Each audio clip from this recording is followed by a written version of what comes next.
They're always lying. That's their profession, to be a liar, you know. So you shouldn't expect anything better from any of them, because it never. Have you noticed it never gets better? Lemmy Kilmister didn't just play loud. He spoke loud too, and he never sugarcoated his opinions. The Motorhead frontman lived by his own rules, and that meant calling out musicians he couldn't stand, no matter how famous they were. From rock icons to fellow metal stars, Lemmy made it clear who was on his bad side. Here are 6 musicians he openly admitted to hating the most.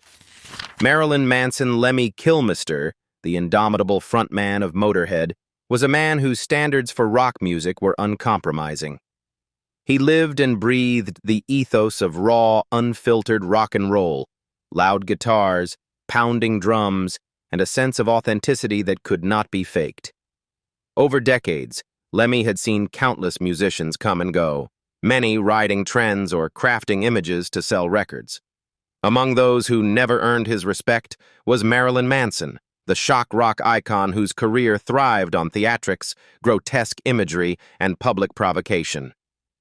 In multiple interviews, Lemmy was scathing about Manson's artistic merit. He famously described him as all mouth and no tights, a statement dripping with disdain. In Lemmy's view, Manson's music was secondary to his image, a calculated performance designed to shock audiences rather than move them with genuine musical substance. The remark was telling. For Lemmy, authenticity was non-negotiable. No amount of makeup, controversy, or media spectacle could replace real rock and roll spirit. Manson, with his carefully crafted persona of darkness and rebellion, represented the opposite of what Lemmy valued in music. Lemmy was especially critical of Manson's later work, dismissing it as hopeless. Unlike the formative Motorhead albums that captured the visceral energy of rock in its purest form, Manson's records, according to Lemmy, relied too heavily on theatricality and studio effects. To Lemmy, the songs lacked soul. They were hollow vessels for shock value. He argued that real rock wasn't about costumes or controversy. It was about attitude, power, and the ability to connect with the audience through music that hits hard and resonates long after the concert ends. In that sense, Manson fell short. Beyond the critique of music itself, Lemmy's comments reveal a deeper philosophical divide between the two artists. Marilyn Manson embraced artifice, cultivating a persona that challenged societal norms and provoked fear, fascination, or outrage. Lemmy, in contrast, celebrated rawness, honesty, and a sense of danger rooted in the performance of genuine skill and passion. Where Manson manufactured his identity to shock, Lemmy lived his identity on stage and off, making no concessions to fashion or image. To Lemmy, shock without substance was not rebellion. It was a gimmick. Lemmy's disdain was also a reflection of his broader contempt for what he saw as modern musicians' obsession with style over content. In an era where theatrical personas could propel an artist to fame and fortune, Lemmy remained steadfast in his belief that the essence of rock lay in the music itself, not the controversy surrounding it. This perspective placed him at odds with many artists who relied on spectacle as their primary tool, Manson being a prime example. For Lemmy, it was simple. If the music couldn't stand on its own, the theatrics were meaningless. Interestingly, Lemmy's critique wasn't personal in the sense of rivalry or jealousy. It was principled. He had no need to compete with Manson or prove superiority. His legacy and credibility in the rock world were unquestionable. Instead, his comments were a reflection of his unyielding standards and the standards he felt all rock musicians should meet. In interviews, he often framed his critiques as a defense of rock's authenticity, emphasizing that real rock was messy, loud, and unapologetically raw, and it did not require masks or makeup to command attention. Despite the harshness of Lemmy's words, they underline an enduring tension in rock music between image and substance. Marilyn Manson succeeded spectacularly as an entertainer, yet in Lemmy's eyes, that success was hollow, without the underlying force of authentic rock and roll. The clash highlights a generational and philosophical divide. One artist revered the power of spectacle, while the other revered the power of the music itself. For fans of Motorhead and purists of the genre, Lemmy's perspective resonates as a defense of the soul of rock, even as it underscores the inevitability of differing tastes and definitions of what rock can or should be. Thom Yorke, Radiohead. Lemmy Kilmister, the legendary frontman of Motorhead, was known for his unwavering commitment to the raw, unfiltered spirit of rock and roll. His philosophy of music was simple. Rock should hit hard, feel authentic, and connect with the listener on a visceral level. Over the years, Lemmy witnessed countless bands rise and fall, many of whom embraced complexity, experimentation, or intellectual approaches to music. Among the artists who never earned his respect was Thom Yorke, the creative force behind Radiohead, whose cerebral and experimental style represented, in Lemmy's eyes, everything that modern rock had lost. In interviews, Lemmy did not mince words about Yorke or his band. He criticized Radiohead as emblematic of a trend in contemporary rock that valued self-indulgence and artistic pretense over energy and attitude. To Lemmy, their music lacked the raw power that defined real rock. He argued that instead of driving guitars, pounding drums, and rebellious spirit, Radiohead offered introspective atmospheres, intricate arrangements, and emotional fragility, a style he bluntly labeled sub-emo. In Lemmy's assessment, the band's cerebral approach alienated the traditional rock audience, appealing more to critics and intellectuals than to fans seeking the visceral thrill of rock music. Lemmy was especially critical of Yorke's persona as an avant-garde artist. While Thom Yorke was celebrated in the media for pushing musical boundaries and exploring electronic textures and experimental structures, Lemmy saw this as self-indulgence. He felt that Yorke's artistry, though admired in certain circles, was hollow to the people who truly understood rock's power. In Lemmy's terms, Radiohead's music might be overpraised, but it lacked the raw immediacy and rebellious spirit that had propelled legendary bands from his own generation.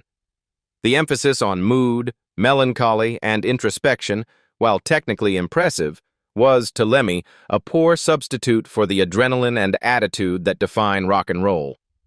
Underlying Lemmy's criticism was a deeper philosophical divide between traditional and modern rock. Lemmy's generation believed in music that could physically move people, ignite energy, and confront authority with loudness and honesty. Radiohead, under Yorke's leadership, pursued complexity, subtlety, and introspection, qualities Lemmy considered distant from true rock. In this sense, Lemmy's disdain was not personal but principled. He valued authenticity and grit over intellectualism or artistic experimentation, and he had little patience for bands that prioritized cerebral artistry over raw impact. Lemmy's blunt dismissal also reflected his frustration with what he saw as a critical double standard. While Radiohead received widespread acclaim and accolades, he felt that their music, lacking energy and aggression, would not have inspired the same devotion among the fans who fueled rock's golden age. In his eyes, the critical praise did not equal legitimacy. Rock was not a genre to be dissected in magazines or analyzed in scholarly essays. It was a force to be felt in the chest, experienced in the moment, and lived through the chaos of the music itself. Radiohead's approach, as admired as it might be by some, failed that essential test. Despite his harsh words, Lemmy's criticism highlights the enduring tension in rock music between tradition and evolution. Thom Yorke and Radiohead expanded the genre in ways that resonated with a new generation, but Lemmy's viewpoint underscores the value of preserving the raw, unpolished, and confrontational essence of rock. He saw Yorke's cerebral experimentation not as a progression of the genre, but as a deviation from what made rock electrifying and meaningful. The energy, rebellion, and direct connection with the audience, qualities Lemmy championed, were, in his estimation, absent from Radiohead's music. Chris Martin, Coldplay, Lemmy Kilmister, the legendary Motorhead frontman, was a man whose entire life revolved around the raw, unfiltered spirit of rock and roll. Loud guitars, pounding drums, and a sense of danger defined his understanding of the genre. To him, rock was meant to provoke, to challenge, and to make listeners feel a physical jolt of energy. Over the years, he watched countless bands rise to prominence, many of whom, in his view, had lost sight of these essential qualities. Among those who consistently drew his ire was Chris Martin, the frontman of Coldplay, a band that, to Lemmy, embodied everything that rock should never be. Lemmy's criticism of Chris Martin was blunt and unambiguous. He regarded Martin as the personification of polished, soft, and safe rock music, a far cry from the grit and danger that Lemmy revered. In his eyes, Martin's songs lacked any real edge. They were carefully crafted, radio-friendly compositions that prioritized harmony and accessibility over raw power and rebellious energy. For Lemmy, this smoothness represented a betrayal of rock's core principles. While critics praised Martin's emotional lyrics and melodic sensibilities, Lemmy saw these qualities as superficial, a form of artistry devoid of the urgency, fire, and authenticity that made rock music truly compelling. Lemmy frequently characterized Martin as a pop craftsman disguised as a rock star, a statement that underscores his disdain. To Lemmy, Martin and Coldplay did not push boundaries or challenge audiences. Instead, they created a sanitized, commercially viable version of rock that catered to mainstream tastes. The theatrics, distortion, and defiance that had defined generations of rock musicians were absent. What remained, in Lemmy's view, was a musical product engineered for mass appeal rather than a reflection of raw artistic spirit. Coldplay's massive commercial success, widely celebrated in the press, did little to sway Lemmy's opinion. To him, critical acclaim meant nothing if the music lacked the grit and danger inherent to authentic rock. Underlying Lemmy's critique was a broader philosophical perspective on music and artistry. He believed that rock existed to confront, excite, and disrupt. Bands that polished their sound to the point of safety risked stripping away the very qualities that made rock vital. Chris Martin's approach, with its soaring melodies, carefully arranged instrumentation, and emotionally polished lyrics, represented precisely the opposite of what Lemmy valued. In this sense, Lemmy's disdain was not personal but principled. He was defending a concept of rock as raw, visceral, and untamed, a standard that Martin's accessible and harmonious style could never meet. Moreover, Lemmy saw Martin's music as emblematic of a broader cultural trend in modern rock, where commercial success and critical adulation were often equated with artistic merit. He rejected this notion outright. For Lemmy, a song's value was measured not by chart performance or media praise, but by its ability to move, provoke, and electrify an audience. The clean production, safe arrangements, and carefully polished vocals that defined Coldplay's sound were, to him, antithetical to this ideal. A rock song that posed no risk, that offered no confrontation, was no song at all. It was entertainment, not rebellion. Lemmy's critique also highlighted the tension between authenticity and mass appeal in contemporary music.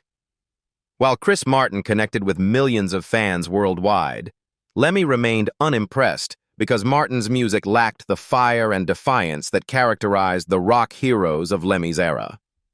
The danger, grit, and rawness of bands like Motorhead, The Stooges, or early AC/DC were absent, replaced with smooth dynamics and emotionally safe melodies.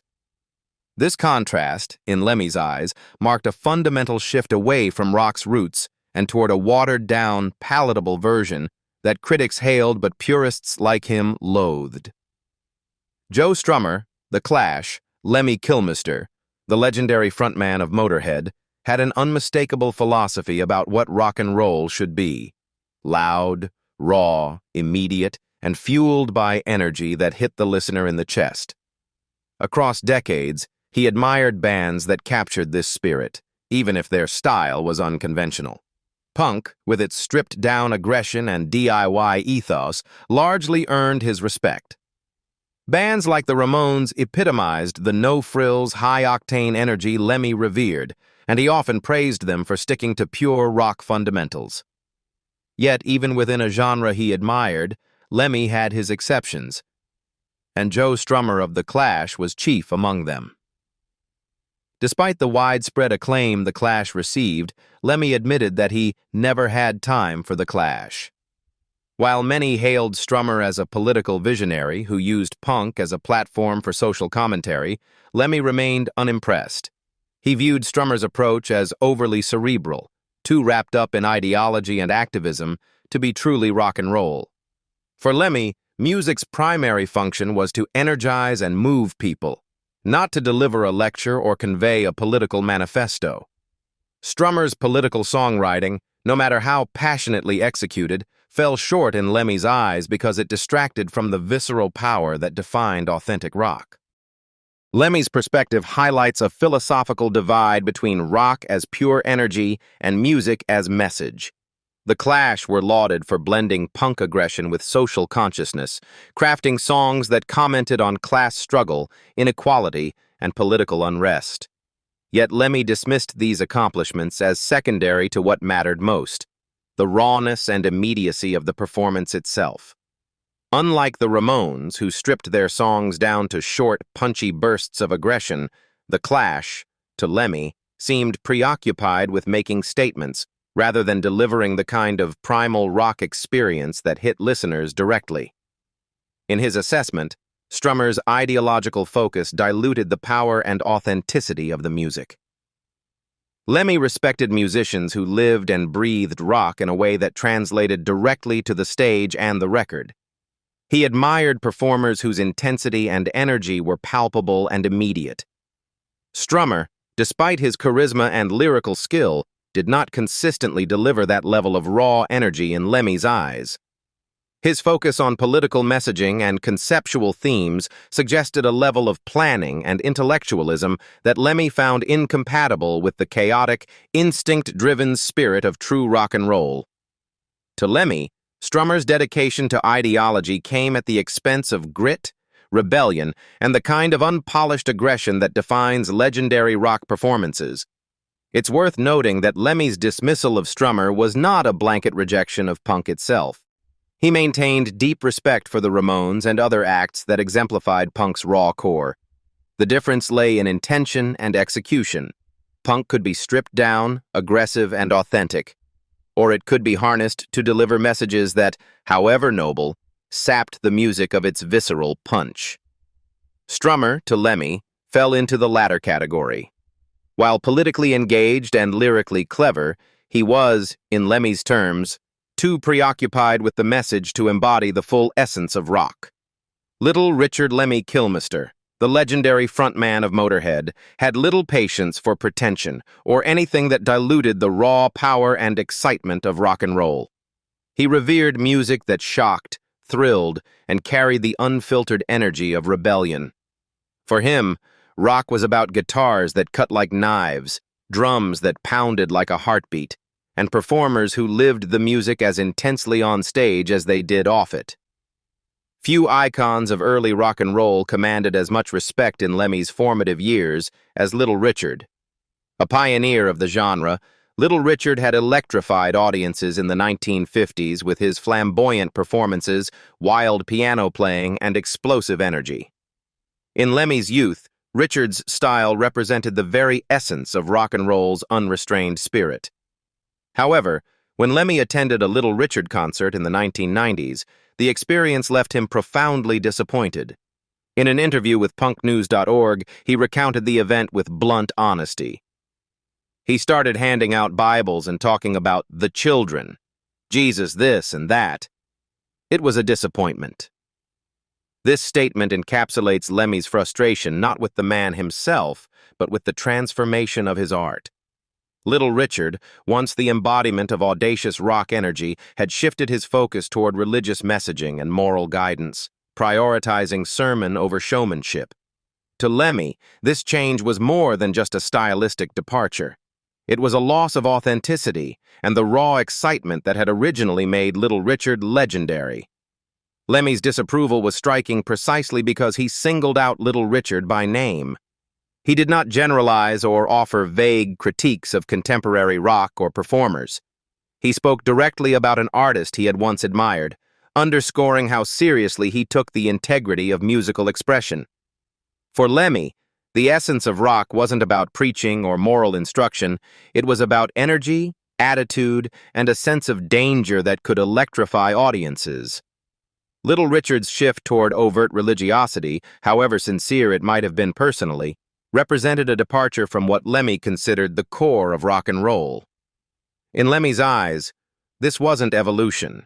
It was a disappointment, a dilution of the explosive power that had once defined the performer.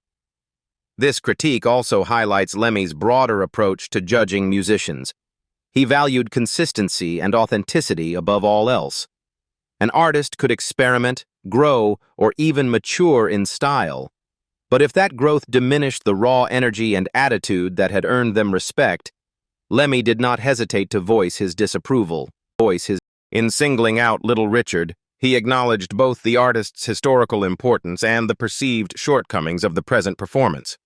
It was a rare moment of direct criticism from someone who typically reserved his harshest words for contemporary acts or musicians he found self-indulgent. In this context, Lemmy's disappointment carried more weight because it was rooted in first-hand experience and personal connection to the legacy of rock and roll. Moreover, Lemmy's comments reflect his fundamental philosophy about performance and audience engagement. He did not respect artists who compromised the visceral thrill of live music for personal agendas, however noble. The sense of immediacy, chaos, and unpredictability